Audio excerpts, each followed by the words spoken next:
Hello everyone, in today's video I'm going to show you how to fix camera crashing in Realme 15 Pro.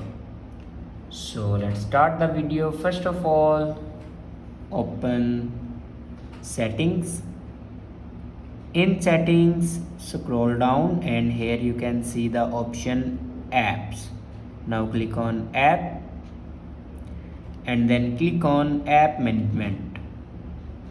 Now scroll down and here you can see the camera app. Now click on it and then here you can force stop your app. Now click on force stop and then again click on force stop.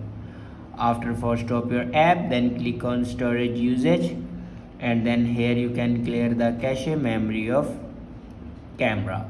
After clear the cache memory, then go back to the main page of your settings and click on system and update. Now click on backup and reset and then again click on reset phone. Now here you can see the option reset all settings. Now click on it and then click on reset.